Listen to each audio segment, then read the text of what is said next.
Hello friends, welcome to the political philosopher. Friends, आज हम फिर से कौटिल्य को कंटिन्यू करेंगे और आज का जो वीडियो है वो कौटिल्य का पार्ट नंबर 5 होने वाला है। और इस पार्ट नंबर 5 में हमें डिस्कस करना है कौटिल्य की अर्थव्यवस्था संबंधी सिद्धांत के बारे में। इसके साथ साथ कौटिल्य की न्याय व्यवस्था के बारे में चर्चा करेंगे और इसके अलावा कुछ दंड व्यवस्था की जो कौटिल्य ने बातें की हैं उन सारी चीज़ों के बारे में एक एक करके हम आज डिस्कस करेंगे। तो ये वीडियो आप लोगों के लिए बहुत ही इंपॉर्टेंट होने वाला है और वीडियो को ज़रूर एंड तक देखें, क्योंकि सारी चीज़ों को बहुत ही बेहतरीन तरीके से एक एक करके यहाँ पर समझाया जाएगा आपको। तो आप लोग प्लीज़ अगर चैनल पर नए हैं तो चैनल को लाइक, सब्सक्राइब और शेयर जरूर कीजिएगा। चलिए, आज का पहला हमारा जो टॉपिक होगा वो आर्थिक प्रशासन पर कौटिल्य के विचार, यानी Kautilya's view on the economic administration.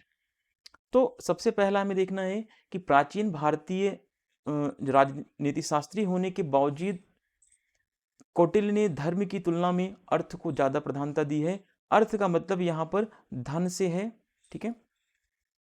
तो कौटिल्य ने जो भारतीय परंपराओं का, भारतीय प्राचीनतम राजनीति शास्त्र का अध्ययन करने के बावजूद भी इन्होंने धर्म की बजाय अर्थ को प्राथमिकता दी है। ये चीज आपको ध्यान रखना। कहीं आप एग्जाम में ऐसे भी क्वेश्चन पूछता है कि कौटिल्य ने अपने चिंतन में अर्थ की बजाय धर्म को प्राथमिकता दी है, तो बिल्कुल गलत हो जाएगा, क्योंकि धर्म की बजाय अर्थ को प्राथमिकता दी गई है। ये चीज आपको ध्यान रखना है। कौटिल्य के अनुसार सुख का आधार क्या है? धर्म है, किंतु स्वयं धर्म का आधार क्या है? अर्थ, यानी कि धन, ठीक है। तो कौटिल्य का फेमस स्टेटमेंट है कि सुख का आधार धर्म है, यानी धर्म से आप सुखी हो सकते हैं, लेकिन स्वयं धर्म कहाँ से आता है? अर्थ से आता है, यानी कि धन से आता है, ऐसा कौटिल्य कहता है। फिर कौटिल्य ने अर्थ को नैतिक एवं भौतिक सुखों का आधार माना है, ठीक है। कौटिल्य कहता है कि अर्थ के द्वारा ही, यानी धन संपदा के द्वारा ही नैतिक सुख प्राप्त किया जा सकता है और भौतिक सुखों को भी प्राप्त किया जा सकता है। तो नैतिक और भौतिक सुखों का स्रोत क्या है? तो कौटिल्य कहता है धन है, या कह लें अर्थ है, ठीक है। कौटिल्य राजनीति एवं अर्थ की घनिष्ठता को स्वीकारा है। इन्होंने कहा कि राजनीति और अर्थ दोनों एक दूसरे से घनिष्ठ रूप से जुड़े हुए हैं। अगर अर्थ नहीं होगा तो राजनीति का संचालन नहीं हो पाएगा। तो राजनीति को संचालित करने के लिए अर्थ की जरूरत है, और अर्थ को इकट्ठा करना है, अर्थ को हम अगर संग्रहण करें तो राजनीति के माध्यम से करना चाहिए। तो ये चीजें कौटिल्य ने बहुत बेहतर तरीके से समझाया है। Despite being an ancient Indian philosopher, political scientist, Kautilya has given more importance to wealth than religion, ठीक है। तो इसने वेल्थ को ज्यादा इंपॉर्टेंस दिया है rather than religion. According to Kautilya, Kautilya कहता है कि the basis of a happiness is religion, ठीक है। The basis of happiness is a religion, but the basis of religion itself is a wealth, ठीक है। वेल्थ को कहता है कि वेल्थ क्या है? वेल्थ का बेस क्या है? रिलीजन है, और हैप्पीनेस का रीजन क्या है? वेल्थ है। चलिए, Kautilya has considered wealth to be the basis of moral and material happiness. Kautilya has accepted the closeness between politics and wealth. तो कौटिल्य ने पॉलिटिक्स और वेल्थ के बीच में इन्होंने क्लोजनेस बताया है कि दोनों के अंदर, दोनों के बीच में बहुत ज़्यादा क्लोजली एक्सेप्टेंस इन्होंने एक्सेप्ट किया है। नेक्स्ट है, कौटिल्य के अनुसार अर्थ से राज्य के विभिन्न अंग बलवान बनती हैं। अर्थ के द्वारा प्रजाजन का पालन संभव होता है। दुर्ग एवं सेना शक्तिशाली बनती है। मित्र संतुष्ट होते हैं और शत्रु भी मित्र बन जाते हैं जब आपके पास क्या होगा? अर्थ होगा। अर्थ का मतलब है धन संपदा, ठीक है। तो कौटिल्य कहता है कि जब अर्थ राजा के पास होगा, ठीक है, तो अर्थ से राज्य के अलग अलग अंग जो हैं वो मजबूत बनते हैं। अर्थ से आप सेना मजबूत कर सकते हैं, अर्थ से आप मित्र बना सकते हैं। जब सेना, मित्र, ये सारी चीजें आपके पक्ष में होंगी तो शत्रु भी आपके मित्र बन जाएंगे। तो कौटिल्य ने सबसे ज्यादा बल जो दिया है वो अर्थ पर दिया है। ये चीज ध्यान रखना, बार बार एग्जाम में ये चीज पूछा गया है। जब मैं प्रैक्टिस सेट लगवाऊंगा तब भी आपको वहां पर चीजों को क्लियर करवा दूंगा। According to Kautilya, with money various parts of the state become strong with the help of money. It becomes possible to run the people, or Janpada, fort and armies become powerful, friends are satisfied and even enemies become a friend. ठीक है, तो अब यहाँ तक कि enemies भी friend बन जाते हैं जब आपके पास अर्थ होगा, जब आपके पास मनी होगा. ठीक है, मनी इज द मेन की ऑफ अ एंटायर सोसाइटी या एंटायर जनपदा या एंटायर एम्पायर कर सकते हैं आप. फिर अब देखिए यहां पर कौटिल्य ने इनकम के 3 तरीके बताए हैं, आय के प्रकार. ठीक है, कौटिल्य ने आय के कितने प्रकारों का उल्लेख किया है, तो कभी कभी ऐसे भी एग्जाम में पूछा सकता है. तो कौटिल्य ने आय के 3 प्रकारों के बारे में बात की है, वर्तमान आय, पर्युषित आय और अन्य जात आय. 3 प्रकार की आय हैं. तो वर्तमान आय का क्या है कि जो आय प्रतिदिन प्राप्त होती है राजा को जो आय डे बाय डे यानी डेली इनकम जो राजा की होती है उसको कहते हैं वर्तमान आय. और जो शत्रु राज्य से धन प्राप्त होता है उसको बोलते हैं पर्युषित आय.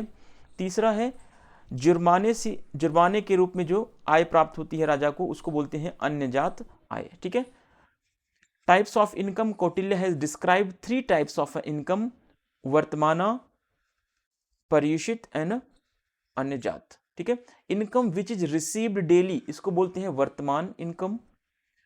Money received from enemy states तो इसको बोलते हैं पर्युषित इनकम. फिर है थर्ड आपका income received in from the fine, जो फाइन से पैसे मिलते हैं, जो हमारे ऊपर जो जुर्माना लगाया जाता है, जो फाइन लगाया जाता है उसको बोलते हैं अन्य जात टैक्स या आय. ठीक है, अब देखिए आय के ये तो इन्होंने 3 प्रकार बताए थे कि आय के 3 प्रकार हैं.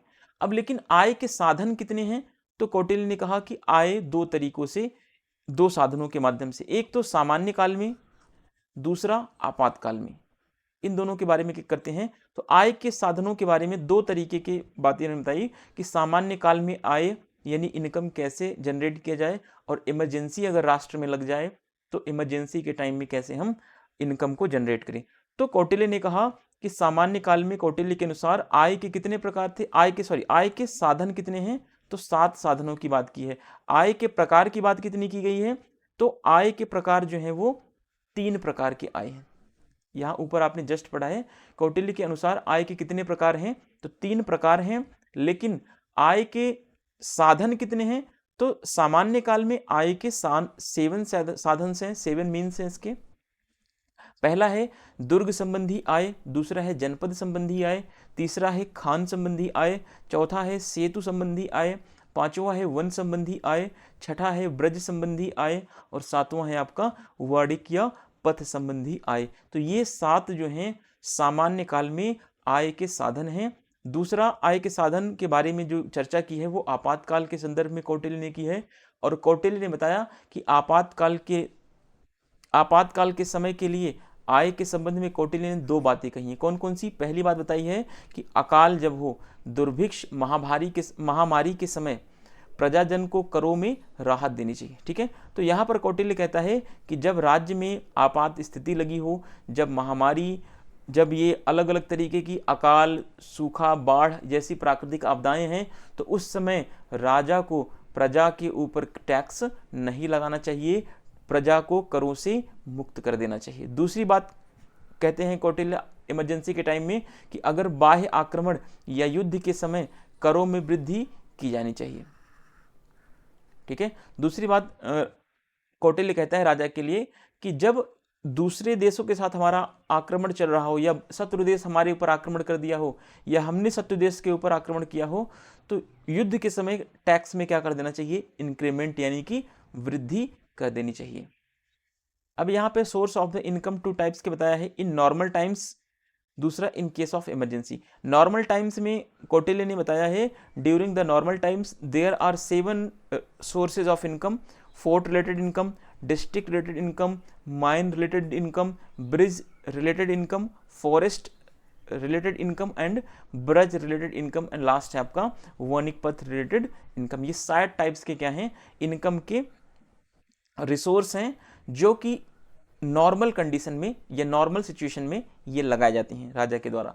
लेकिन दूसरा इन्होंने बताया कि इमरजेंसी में कौटिल्य ने कहा कि ड्यूरिंग द इमरजेंसी 2 टाइप्स की चीज़ों को ध्यान में रखना चाहिए। पहला, in time of famine, drought and epidemic people should be given relief in a tax. ठीक है, अगर एपिडेमिक हो, फेमाइन हो, या फिर ड्रॉ आ गया हो, या कुछ ऐसी घटनाएं घट गई हो जो राष्ट्र के हित में ना हो, तो ऐसी स्थिति में राजा को प्रजा के ऊपर टैक्स नहीं लगाना चाहिए। दूसरी बात कौटिल्य कहता है कि इन time of external attack war taxes should be increased. जब वॉर हो, अटैक हो किसी दूसरे राज्य के ऊपर, तो उस समय टैक्स को बढ़ा देना चाहिए, क्योंकि कौटिल्य कहता है जब अटैक होता है तो खर्चा आता है, राजकोष का खजाना जो होता है वो कम होता है।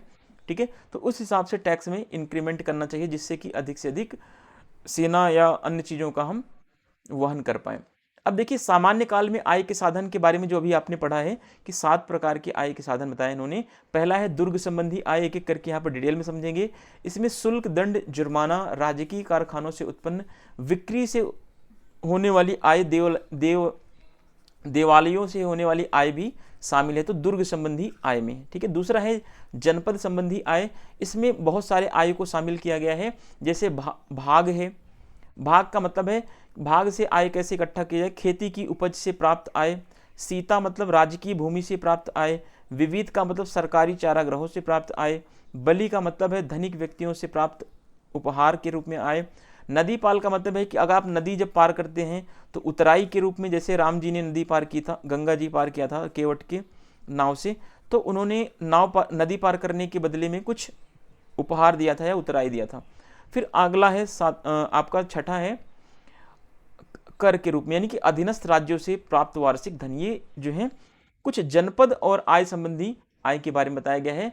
फिर source of income during the normal time में, नॉर्मल टाइम में जो इन्होंने 7 time resources of income during the normal times के बारे में बात की। पहला है फोर्ट रिलेटेड इनकम, जो अभी आपने ऊपर जस्ट पढ़ा है कि नॉर्मल टाइम में और इमरजेंसी टाइम में, ये वही चीज़ें हैं यहाँ पर जस्ट आप जो पढ़ रहे हैं, लेकिन इन सारी चीज़ों के बारे में थोड़ा सा डिस्क्रिप्टिव और डिटेल टाइप्स में नीचे दे दिया गया है। ठीक है, दूसरा है जनपद टाइप्स, जनपद रिलेटेड इनकम। इसमें बहुत सारे अन्य टाइप्स के, जैसे कि भाग में इसमें है कि एग्रीकल्चर प्रोड्यूस से जो इनकम टैक्स इकट्ठा करना। सीता का मतलब है कि income from a government land. विविता का मतलब है income from a government fodder farms. बाली का मतलब था gift receive from a rich people, अगर बड़े लोग राजा को गिफ्ट देते हैं तो उससे भी इनकम होती है generate. Income from uploading, income from unloading at river ghats. ठीक है, रिवर घाट्स के अनलोडिंग से भी जो पैसा आता है। फिर टैक्स का annual money receive from a subordinate state, जो राजा के अधीन छोटे छोटे राज्य होते हैं उनसे, उन राज्यों से भी टैक्स इकट्ठा किया जाता है, तो इसको हम टैक्स के रूप में देखते हैं। फिर तीसरा है खान संबंधी आय। खानों से प्राप्त विभिन्न धातुओं, लवड़ों, रत्नों की बिक्री से प्राप्त आय को बोला जाता है खानी संबंधी आय। इसको बोलते हैं mining income. Income obtain from the sale of various metals, salts, gems and obtain from mines. फिर नेक्स्ट है चौथा नंबर का है कि सेतु संबंधी आय, यानी सिंचाई से प्राप्त आय। Bridge related income, income from irrigation taxes. Fifth number पर है वन संबंधी आय।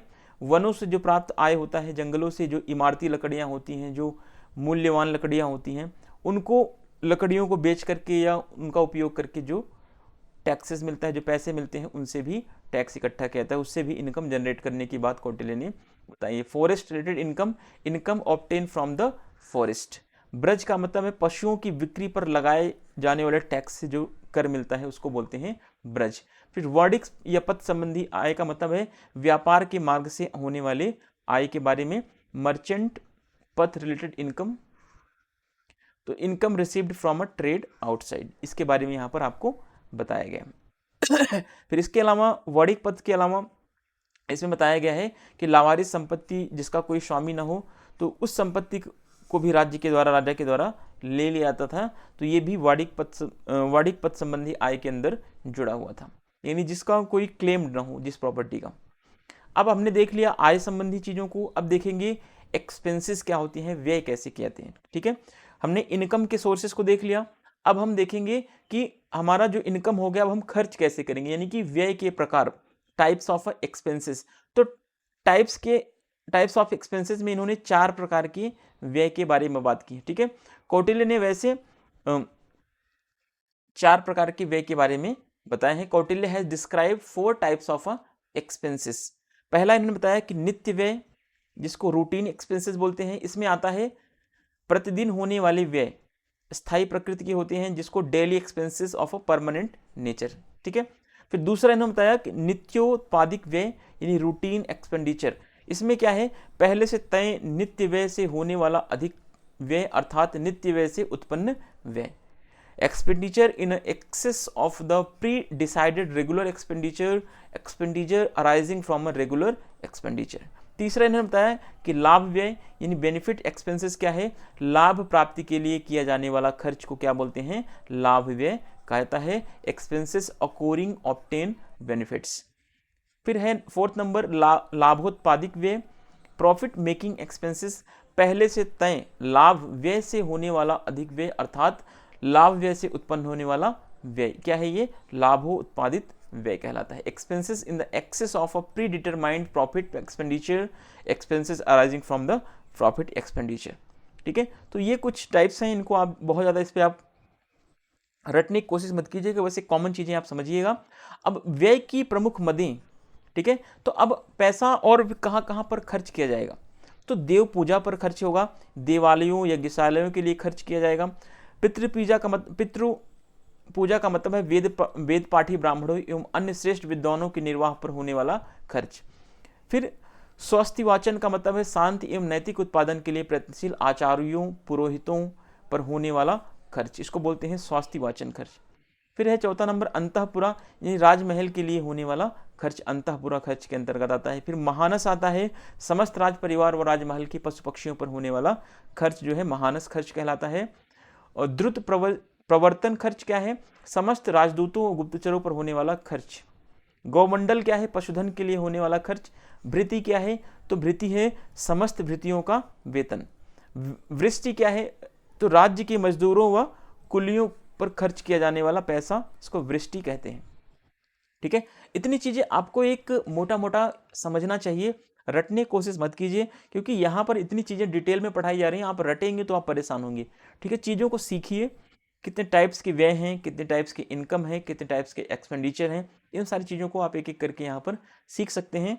और चीज़ों को जितना आप ज़्यादा सीखेंगे उतना ज़्यादा आपको फ़ायदा मिलने वाला है, और रटेंगे जितना उतनी जल्दी आप चीज़ों को भूलेंगे, ठीक है। तो बेहतर ऑप्शन यही होता है कि आप चीज़ों को ज़्यादा से ज़्यादा सीखने का प्रयास करें। चलिए अब देखते हैं, हमने अभी अर्थव्यवस्था के संबंध में कौटिल्य के विचार देखे हैं। अब देखते हैं विधि व्यवस्था पर कौटिल्य के विचार, Kautilya's views on a law and order. Kautilya ने विधि के कितने स्रोत माने हैं, तो कौटिल्य ने विधि के 4 स्रोतों के बारे में बात की है, ठीक है। कौन कौन से 4 स्रोत हैं, तो धर्म, व्यवहार, चरित्र और राजा आज्ञा, ठीक है। यही क्या है, कौटिल्य ने कहा कि कानून के 4 स्रोत हैं। पहला स्रोत क्या है, धर्म है, यानी सत्य पर आधारित। व्यवहार क्या है, साक्ष्यों पर आधारित, ठीक है, साक्ष्य होना चाहिए, ठीक है। चलिए तीसरा है चरित्र। चरित्र का मतलब है कि सामाजिक जीवन या रीति रिवाज या परंपराओं पर आधारित कानून, ठीक है। राजा आज्ञा का मतलब है कि शासन पर आधारित, यानी राजा की आदेशों पर आधारित कानून। तो ये 4 तरीके के कानून के स्रोत हैं, यानी कि वे कानून जो वेदों से निकले हुए हैं, वे कानून जो व्यवहारिक स्थितियों से निकलते हैं, वे कानून जो चरित्र यानी कि सामाजिक जीवन या परंपराओं से बनते हैं, और वे कानून 4था नंबर जो राजा की आज्ञा या राजा के आदेश पर बनाए जाते हैं। तो ये इस तरीके से 4 कानूनों के बारे में इन्होंने बताया है कि ये क्या है, 4 तरीके से कानून के स्रोत हैं। Kautilya has considered 4 sources of the law, धर्म बेस्ड ऑन अ ट्रुथ, व्यवहार बेस्ड ऑन अ विटनेस पर जो आधारित बनता है, फिर character based on a social life या कस्टम्स एंड ट्रेडिशंस, फिर Kings order based on a governance. तो ये चारों क्या हैं, कानून के स्रोत हैं, ठीक है, सोर्सेज ऑफ द लॉ कहे जाते हैं। तो इनको आप अच्छे से समझिएगा कि कानून के कितने सोर्सेज के बारे में बात की है कौटिल्य ने, तो कानून के कौटिल्य ने 4 स्रोतों के बारे में बताया है। ठीक है, कि कानून इन 4 स्रोतों से बनता है। किन किन किन से, एक बार ध्यान दीजिएगा। धर्म से बनता है कानून, व्यवहार से, चरित्र से, चरित्र का मतलब क्या है, परंपराएं, रीति रिवाज, ठीक है, और राजा की आज्ञा से। ये क्या है, कानून के 4 सोर्सेज हैं, 4 स्रोत हैं। इनको आप अच्छे से समझ के चलिएगा। और ध्यान रखना, ये जो चारों हैं ये ऑर्डर बाय ऑर्डर होंगे। धर्म से ज्यादा महत्वपूर्ण क्या होगा, व्यवहार, व्यवहार से ज्यादा महत्वपूर्ण क्या होगा, चरित्र, चरित्र से ज्यादा महत्वपूर्ण क्या है, राजा की आज्ञा। तो सबसे टॉप पर कौन होगा, राजा की आज्ञा सबसे ऊपर होगा कानून के स्रोतों में, है ना। कभी कभी ऐसे भी क्वेश्चन पूछ ले एग्जाम में अगर, कि कौटिल्य ने जो कानून या विधि के 4 स्रोत बताए हैं उनमें सब सर्वोच्च स्तर पर कौन है, तो सर्वोच्च स्तर पर है किंग्स ऑर्डर या राजा की आज्ञा, जो है सबसे उच्च स्तर पर है, सबसे ऊपर है।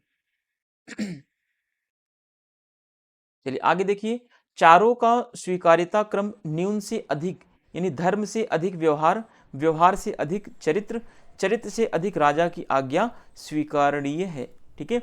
अगर बात आ जाए धर्म और व्यवहार में तो व्यवहार को स्वीकार किया जाएगा, अगर बात आए व्यवहार और चरित्र में तो चरित्र को स्वीकार किया जाएगा, अगर बात आ जाए चरित्र और राजा की आज्ञा में तो राजा की आज्ञा सर्वाधिक स्वीकारणीय होगी। यानी उपरोक्त चारों में सबसे ज्यादा महत्वपूर्ण क्या है, राजा की आज्ञा। कौटिल्य ने कानून के अन्य स्रोतों की तुलना में राजा की आज्ञा को कानून का सर्वश्रेष्ठ स्रोत माना है। ये स्टार बना लीजिएगा, ठीक है। कानून के कितने स्रोत हैं, तो आपको पहले तो चारों पता होना चाहिए, धर्म, धर्म के साथ साथ फिर व्यवहार, व्यवहार के बाद फिर चरित्र, चरित्र के बाद फिर राजा की आज्ञा। तो इन चारों में सर्वाधिक श्रेष्ठ क्या है, तो राजा की आज्ञा को कौटिल्य ने कहा कि कानून के सोर्स में, कानून के स्रोतों में राजा की आज्ञा जो है सर्वाधिक महत्वपूर्ण है, तथा धार्मिक कानून पर लौकिक कानून को इन्होंने श्रेष्ठ माना है। और कौटिल्य कहते हैं कि धार्मिक कानून की बजाय राजा के द्वारा बनाया गया कानून ज्यादा महत्वपूर्ण है। तो ये सब पॉइंट्स आपको एज इट इज समझने पड़ेंगे, आपको याद करने पड़ेंगे, ठीक है।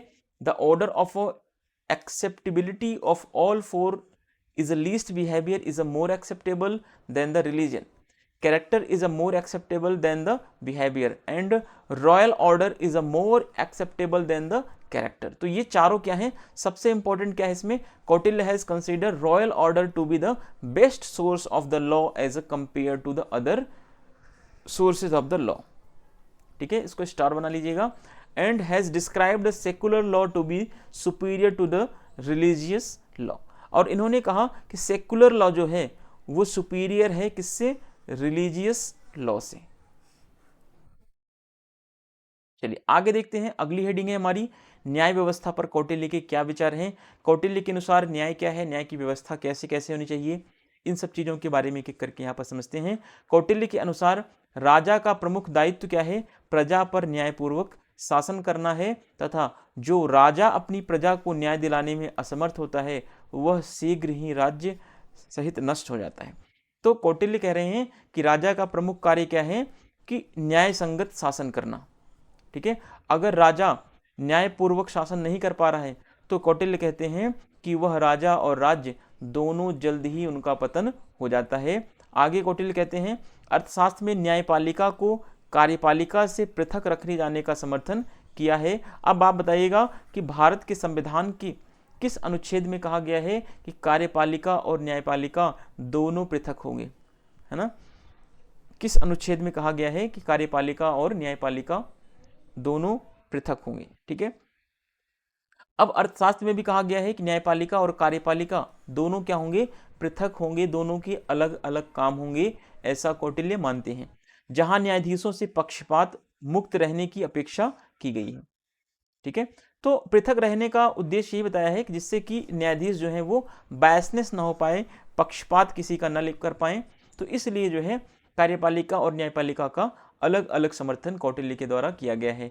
Kautilya's views on the judicial system, according to Kautilya the main responsibility of the kings is rule his subject with the justice, and the king who is unable to provide justice to his subject soon perishes along with his kingdom, ठीक है। तो कौटिल्य कहते हैं कि जो राजा, जो king है ना, किंग की पहली बात इन्होंने बताया कि एक किंग की मेन रिस्पॉन्सिबिलिटी क्या है, कि अपनी सब्जेक्ट को वो जस्टिस दिलाए। अगर कोई किंग जो है जस्टिसफुल रूल नहीं कर पा रहा है तो उसकी सब्जेक्ट, उसका स्टेट एंड किंग सभी क्या होंगे, जल्दी ही अबॉलिश हो जाएंगे, जल्दी ही उनका डिक्लाइन हो जाएगा। अर्थशास्त्र supports keeping the judiciary separate from executive. ठीक है, तो अर्थशास्त्र में इन्होंने सपोर्ट्स किया है किस चीज का, कि जुडिशरी और एग्जीक्यूटिव दोनों अलग अलग होने चाहिए। ठीक है, दोनों का सेपरेशन की बात की गई है। अब ये क्वेश्चन आपके लिए है कि जुडिशरी एंड एग्जीक्यूटिव को सेपरेट करने की बात इंडियन कॉन्स्टिट्यूशन के किस आर्टिकल में कहा गया है। वेयर जजेस are expected to remain unbiased. इसीलिए ऐसा बोला गया है कि जुडिशरी एंड एग्जीक्यूटिव जब अलग रहेंगी तभी जजेस जो हैं अनबायस्ड होकर के काम करेंगे, अदरवाइज जजेस जो हैं वो बायसनेस होकर काम करेंगे। अब आगे देखते हैं, वही शासक से यह अपेक्षा की गई है कि वह न्यायिक कार्य हेतु सुयोग्य न्यायाधीशों की नियुक्ति करे जिनकी न्याय में निष्ठा असंदिग्ध हो। ठीक है, तो वहीं पर कौटिल्य कहता है कि एक राजा से यह अपेक्षा की जाती है, यह उम्मीद की जाती है कि वह न्यायिक कार्यों के लिए एक योग्य व्यक्ति या योग्य न्यायाधीश की नियुक्ति करे, और वह व्यक्ति ऐसा होना चाहिए जिसकी निष्ठा पर किसी भी तरीके का कोई अविश्वास न किया जा सके। कौटिल्य ने कार्यपालिका और न्यायपालिका के पृथक्करण को वांछनीय माना है, लेकिन पूर्व पृथक्करण नहीं माना है। न्यायाधीश अपनी न्यायिक शक्ति का उपयोग करने में राज्य के प्रभाव के अधीन नहीं, अपितु धर्म के नैतिक नियंत्रण के द्वारा निर्दिष्ट होते थे। तो ये भी आपको ध्यान रखना है कि न्यायाधीश जब अपनी न्यायिक शक्ति का उपयोग करते हैं तो वो राज्य के प्रभाव के अधीन नहीं रहते, बल्कि इसकी जगह वो धर्म और नैतिकता के नियंत्रण के द्वारा क्या होते हैं, वो निर्दिष्ट होते हैं, वो डायरेक्टेड होते हैं या वो कंट्रोल रहते हैं। ठीक है, तो ये चीज आपको ध्यान रखना है। At the same time, it is expected from the ruler that he should appoint capable judges for a judicial work whose devotion to justice is unquestionable. ठीक है, अब यहां पर बताया गया है, कौटिल्य कहता है कि जब एक जज की अपॉइंटमेंट की जाए तब वहां पर एक कैपेबल जज की अपॉइंटमेंट की जाए, और साथ के साथ वह जज ऐसा हो जिसको जुडिशियल वर्क में, है ना, बहुत ज़्यादा नॉलेज हो, साथ के साथ उसके ऊपर किसी भी टाइप्स का कोई क्वेश्चन न उठाया जाए या अनक्वेश्चनेबल हो, यानी उसके ऊपर किसी भी टाइप्स का कोई डाउट न किया जाए, ऐसा बंदा होना चाहिए। Kautilya considered separation of the executive and judiciary to be desirable but not the former separation. The judges were not subject to the influence of the state in using their judicial power but were guided by the moral control of religion. ठीक है, तो ये चीज भी आपको अच्छे से समझ के चलना है, चीजों को अच्छे से आप रिवाइज करेंगे। अगला पॉइंट है आपका, धर्म जो है राज्य की विधायी, कार्यपालिका और न्यायिक शक्तियों को एक साथ मर्यादित रखने का क्या था, माध्यम था। तो धर्म के ऊपर भी इन्होंने बल दिया है कि धर्म के माध्यम से विधायी, कार्यपालिका और न्यायपालिका तीनों को एक फ्रेम में लाने का काम जो था धर्म करता था, और तीनों को बांधे रखने का काम धर्म का था। कौटिल्य ने दंड के प्रतिकारात्मक, निवारात्मक और सुधारात्मक तीनों ही दृष्टिकोणों को महत्व दिया है। ये चीज ध्यान रखना, प्रतिकारात्मक दृष्टिकोण, निवारात्मक दृष्टिकोण और सुधारात्मक दृष्टिकोण। कौटिल्य ने मनु की भांति दंड के आध्यात्मिक व नैतिक प्रयोजनों पर स्पष्ट दृष्टिकोण व्यक्त नहीं किया है, जैसा कि मनु ने अपनी पुस्तकों में किया था। ठीक है, तो कौटिल्य ने किसी प्रकार का आध्यात्मिक दंड के बारे में ऐसा या नैतिक दंड के बारे में ऐसी कहीं भी बातें नहीं की हैं। Religion was a means of stimulating the legislative, executive and judicial powers of the state. Kautilya has given importance to all the three perspectives of punishment, retributive and preventive and reformative. तो three types के इन्होंने justice के बारे में बात की है, या कह लें पनिशमेंट के बारे में। ठीक है, रिट्रीब्यूटिव, preventive and reformative. Kautilya, like the Manu, has not expressed a clear view on a spiritual and a moral purpose of punishment. जैसे कि आपने देखा था कि जब आप धर्मशास्त्र पढ़ रहे थे तो उसमें वहाँ पर मनु ने दंड के लिए स्पिरिचुअलिटी का और मोरलिटी का यूज़ किया था, लेकिन कौटिल्य ने यहाँ पर कहीं पर स्पिरिचुअलिटी का सहारा या मोरलिटी का सहारा नहीं लिया है। अब आगे देखते हैं, कौटिल्य ने कानून व मुकदमों के आधार पर दो प्रकार के न्यायालय बताए हैं। न्यायालय की बात कर लेते हैं। पहला है धर्मस्थलीय न्यायालय, दूसरा है कंटक शोधन न्यायालय। ठीक है, कंटक शोधन न्यायालय आप इसको यहां पर कर सकते हैं। अब देखिए, कानून और मुकदमों के आधार पर दो प्रकार के जो न्यायालय हैं उसमें पहला है धर्मस्थलीय न्यायालय। इसमें क्या होता है कि कौटिल्य ने धर्मस्थलीय न्यायालय को न्याय क्षेत्र में प्रजाजन की आपसी संबंधों में उत्पन्न विवादों को स्थान दिया है। अब मेन बात क्या है इसमें समझना है कि कौटिल्य ने इन्हें व्यवहार कहा है। सामान्यतः जो धर्मस्थलीय न्यायालय हैं, सामान्यतः इसमें किस प्रकार के मुकदमे आते हैं, तो एग्जाम में यही क्वेश्चन पूछाता है। इसमें दीवानी मुकदमों को शामिल किया था। दीवानी का मतलब है सिविल केसेस। ठीक है, धर्मस्थलीय न्यायालय के न्यायाधीश को क्या बोला गया है, तो धर्मस्थ कहा गया है। धर्मस्थलीय न्यायालय के न्यायाधीश को धर्मस्थ कहा गया है। और धर्मस्थलीय न्यायालय में सिविल मुकदमे या दीवानी मुकदमे चलाए जाते हैं। फिर दूसरा है कंटक शोधन न्यायालय। कंटक शोधन न्यायालय की खास विशेषता है कि इसमें जो है फौजदारी वाले मामले चलाए जाते हैं। फौजदारी का मतलब है क्रिमिनल। ठीक है, अर्थशास्त्र में ऐसे व्यक्ति जो अपने कार्यों से राजा, प्रजा व राज्य को हानि पहुंचाते हैं कंटक कहलाते हैं। इनको खत्म करना ही कंटक शोधन है। सामान्यतः इसमें फौजदारी मुकदमों को शामिल किया जाता है। तो एग्जाम में जो पूछाता है मेन पॉइंट्स यही हैं। ठीक है, इसमें जो कंटक शोधन न्यायालय है इसमें फौजदारी मुकदमा आता है, जो धर्मस्थलीय न्यायालय इसमें दीवानी मुकदमे आते हैं। ठीक है, नोट करके है कंटक शोधन न्यायालय के न्यायाधीश को प्रदेष्टा कहा जाता था। क्या नाम दिया गया इनको, प्रदेष्टा। और धर्मस्थलीय न्यायालय के न्यायाधीश को धर्मस्थ। तो नाम से भी ऐसे एज इट इज मैचिंग कर रहा है। Kautilya has describe two types of a court on the basis of the law and cases. तो धर्मस्था कोर्ट एक, दूसरा है कंटक शोधन कोर्ट। ठीक है, तो अब इसमें बेसिकली डिस्प्यूट्स जो म्यूचुअल रिलेशन को लेकर के है या पीपल्स के बीच में है। ठीक है, और Kautilya has called them the व्यवस्था। जनरली इस टाइप्स के धर्मस्थलीय न्यायालय में क्या थे, धर्मस्थलीय कोर्ट में civil cases are included in it. यही आपके लिए इंपॉर्टेंट है, आप इसको स्टार बना लीजिएगा। ठीक है, द जज of a Dharmasthiya court is a called Dharmastha. फिर है आपका कंटक शोधन। कंटक शोधन में इन अर्थशास्त्र में बताया गया है कि such a person who harm the king, subject and the state by their action are called Kantak. अब इसमें अर्थशास्त्र में कहा गया है कंटक वे लोग थे जो किंग को परेशान करते थे, सब्जेक्ट को और स्टेट्स को जो नुकसान पहुंचाते थे या हार्म पहुंचाते थे, उनको कंटक बोला गया है। और इन्हीं कंटक को सुधारने के लिए कंटक शोधन न्यायालय बनाया गया है। जनरली इसमें क्रिमिनल केसेस इंक्लूड किए जाते हैं, ये चीज आपको ध्यान रखना है। नोट करके है दिस जज of a Kantaka Shodhana court is called Pradeksh. ठीक है, ध्यान रखना है सारी चीजों को एक एक करके। कंटक शोधन न्यायालय क्या है, धर्मस्थ न्यायालय क्या है, तो कंटक शोधन न्यायालय में सिविल मामले आते हैं और धर्मस्थ न्यायालय में सिविल मामले आते हैं और कंटक शोधन न्यायालय में क्या आता है, यहाँ पर क्रिमिनल मामले आते हैं। ठीक है, ये चीज को आप थोड़ा सा ध्यान में रखिएगा। और एग्जाम में यहीं से आपको क्वेश्चन देखने को मिल जाता है बार बार। आगे देखते हैं कंटक शोधन और धर्मस्थलीय न्यायालय दोनों को मिलाकर के कंटक शोधन और धर्मस्थलीय न्यायालयों की 4 शाखाओं की स्थापना का उल्लेख जो है अर्थशास्त्र में दिखाई पड़ता है। कौन कौन सी वो 4 शाखाएं हैं, तो जनपद संधि न्यायालय 2 ग्रामों के बीच में स्थापित न्यायालय है। फिर दूसरा है संग्रहण न्यायालय 10 गांवों के बीच स्थापित न्यायालय है। द्रोणमुख न्यायालय जो है 400 गांवों के बीच न्यायालय है। स्थानीय न्यायालय जो है 800 गांवों के बीच स्थापित किया गया न्यायालय है स्थानीय न्यायालय। नोट, प्रत्येक न्यायालय के विरुद्ध जो है सीधे अपील राजा के पास की जा सकती है। यानी आपको जनपद न्यायालय से लाभ नहीं लगा या इन चारों न्यायालयों से अगर आपको लाभ नहीं मिला तो आप सीधे राजा के दरबार में अपनी अपील ले जा सकते हैं।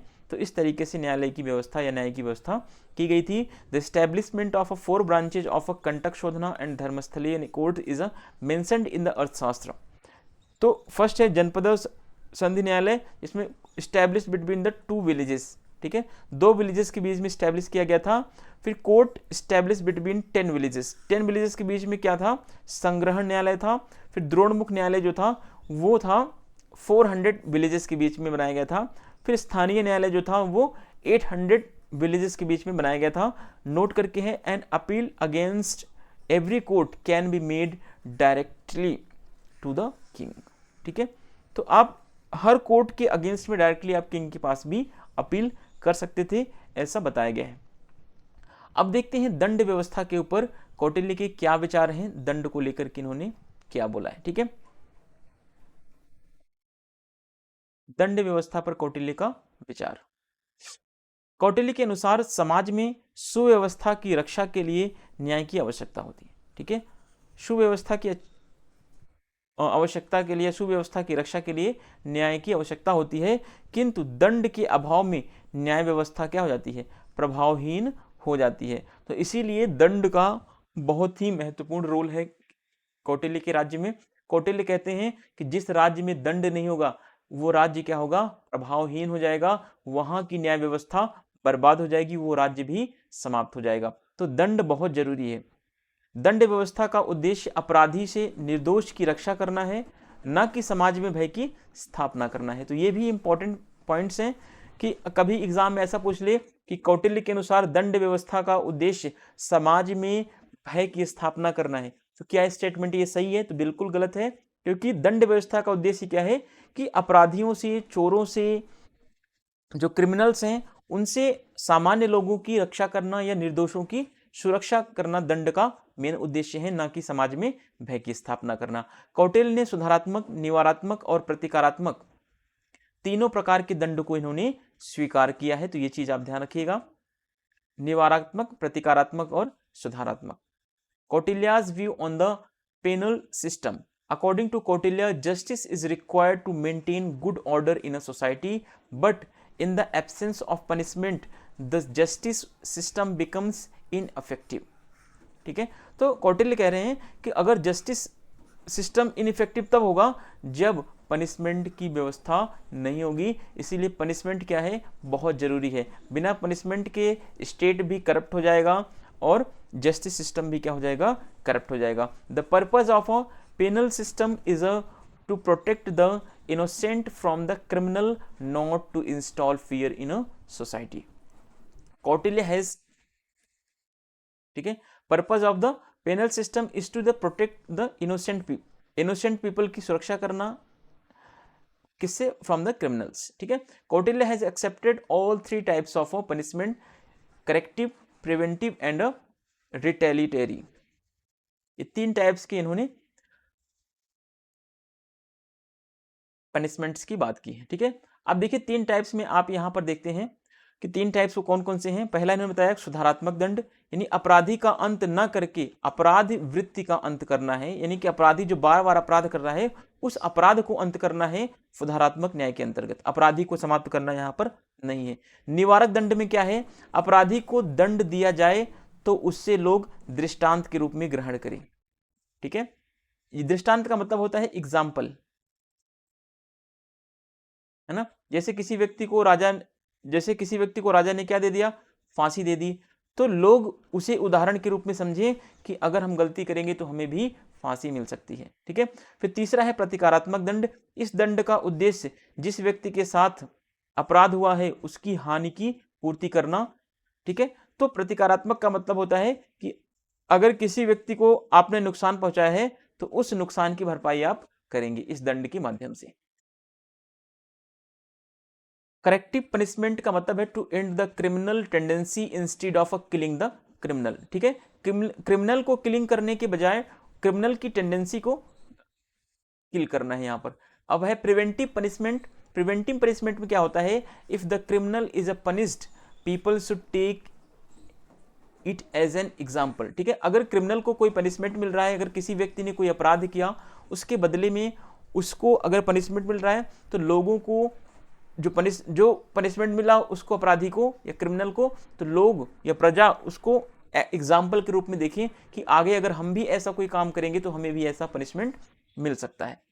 अगला है retributive punishment. The purpose of this punishment is a compensate the loss suffered by the person against whom the crime has been committed। ठीक है, जिसने क्राइम किया है तो उससे क्या किया जाएगा, उसमें कंपेंसेट किया जाएगा। तो ये चीज इसमें रिट्रीब्यूटिव पनिशमेंट में बताया गया है। अब देखिए आगे, कौटिल्य ने दंड के विवेकपूर्ण प्रयोग पर बल दिया है। कि दंड का प्रयोग जो है वो विवेकपूर्ण होना चाहिए, दंड का प्रयोग मनमाने तरीके से नहीं होना चाहिए, ऐसा कौटिल्य कहते हैं। कौटिल्य ने समुचित दंड के लिए कहा है, अर्थात दंड अधिक ना हो और ना ही दंड कम हो, जैसा अपराध हो अपराध की प्रकृति के अनुसार दंड मिलना चाहिए। लेकिन कौटिल्य ने कहा कि वर्ण व्यवस्था के अनुसार भी दंड दिया जाना चाहिए, यानी एक ही अपराध के लिए उच्च जाति के लोगों को, ब्राह्मणों को कम दंड मिलना चाहिए। ठीक है, कौटिल्य ने दंडित करने के 3 तरीके बताए हैं, शारीरिक दंड, आर्थिक दंड और कारावास। ठीक है, तो शारीरिक दंड में बहुत सारी चीजें आती है, जैसे शारीरिक सजाएं, यातनाएं, मृत्युदंड, ये सब शारीरिक दंड में शामिल है। इन चीजों को थोड़ा सा आप ध्यान रखिएगा। Kautilya emphasized on the judicious use for punishment. Kautilya has asked for appropriate punishment that is neither too much nor too little punishment. ठीक है, कौटिल्य कह रहे हैं कि ना तो पनिशमेंट कम मिलना चाहिए और ना ही पनिशमेंट ज्यादा मिलना चाहिए, बल्कि पनिशमेंट एप्रोप्रिएट होना चाहिए। ठीक है, Kautilya has given 3 ways of punishment, physical punishment, economic and imprisonment punishment. अब देखिए, फिजिकल पनिशमेंट या कॉर्पोरल पनिशमेंट में इसमें क्या क्या इंक्लूड है कि फिजिकल पनिशमेंट है, टॉर्चर है और डेथ पेनल्टी भी इसमें शामिल की गई। तो इस तरीके से आज आपका ये टॉपिक कंप्लीट होता है। अगले वीडियो सीरीज में हम जस्ट न्यू टॉपिक पर डिस्कस करेंगे, कौटिल्य के जो मंडल सिद्धांत हैं, जो कौटिल्य के मंडल सिद्धांत के अलावा हम कौटिल्य की सांगुड़ी नीतियाँ, जो संधि विग्रह, यान, आसन, संशय, द्वैधी भाव, कौटिल्य की गुप्तचर व्यवस्था, कौटिल्य और मैकियावेली की तुलना, आगे आने वाली वीडियोस में हम एक एक करके सारी चीज़ों को डिस्कस करेंगे। अगर वीडियो आपको पसंद आ रही है तो वीडियो को लाइक, सब्सक्राइब और शेयर जरूर कीजिएगा। मिलते हैं हम नेक्स्ट वीडियो में, तब तक के लिए आप लोग अपना ध्यान रखें और वीडियो को बार बार देखें, रिवाइज करें। Thank you, thanks for watching.